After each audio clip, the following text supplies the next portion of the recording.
Once upon a time, in a lush village nestled near the banks of the Volta River in Ghana, lived Kweku Tortoise, the cleverest animal in the entire region. He was known far and wide for his smooth tongue and tricky ways. He had outwitted lions, monkeys, and even humans. But there was one creature he had never dared to cross, the River Spirit of the Volta. The River Spirit, called Asakoi, was old as the river itself. She appeared to the villagers as a tall woman cloaked in shimmering blue fabric that flowed like water, with silver cowries braided into her long hair. She ruled over the river's bounty, and each year the villagers brought offerings to honor her and ask for rain, fish, and peace. But Kweku Tortoise had grown greedy. "I hear the river spirit guards a pot of gold at the bottom of the river," he whispered one evening to a curious parrot. "Why should she keep it all to herself when I, Kweku the Wise, can put it to better use?" The parrot squawked and warned him, "No one who lies to Asakoi goes unpunished." But Kweku grinned. "Let her try to catch me." The next morning, dressed in a ragged cloth to appear poor, Kweku limped to the riverbank and called out, "Great Spirit of the Volta, please hear a poor soul's cry." Mist rose from the river, and Asakoi emerged. Her voice was soft, but it echoed with power.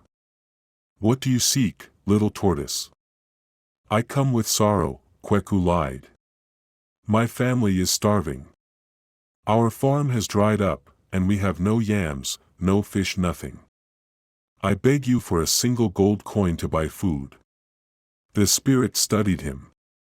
"Gold is not given lightly," she said. "Are your words true?" Kweku placed a claw over his heart. "By the ancestors, yes."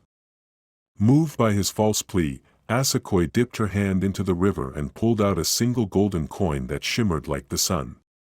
"Use it only to feed your family. If you lie," her eyes flashed like lightning, "you'll drink the river's truth."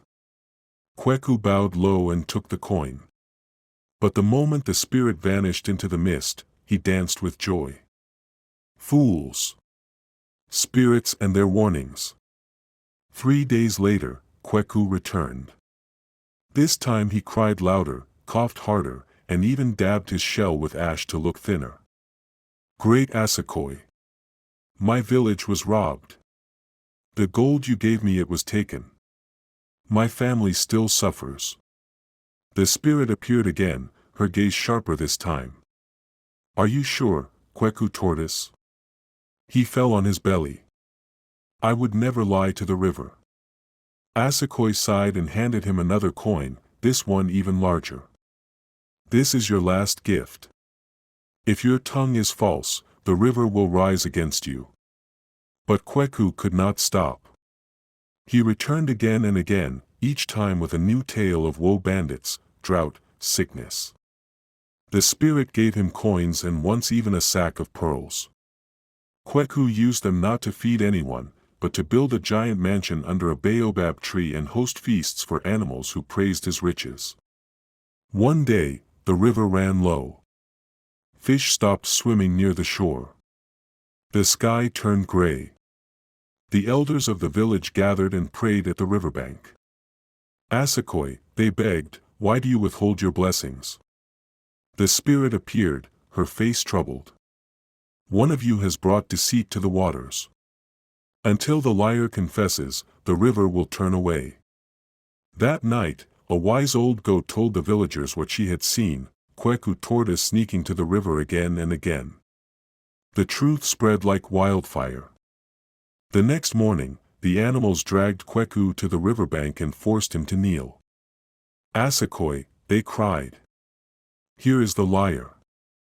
The river boiled as the spirit emerged, her eyes stormy. "Kweku Tortoise, did you lie to me?" For once, Kweku could not speak.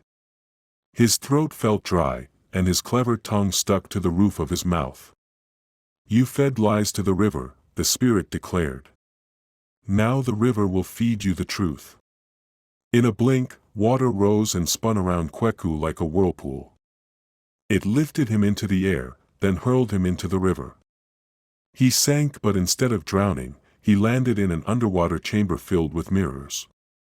Every mirror showed a version of himself, greedy, sneaky, laughing, lying. "You will stay here," the spirit's voice echoed, "until you remember how to speak truth." Kweku begged and cried, but the river did not listen. To this day, when the waters of the Volta ripple at night, the elders say it's Kweku Tortoise pacing in his watery prison, trying to speak but only lies come out. And so, children in Ghana are taught. Never lie to the river. For the river remembers and it always speaks the truth back to you. The end.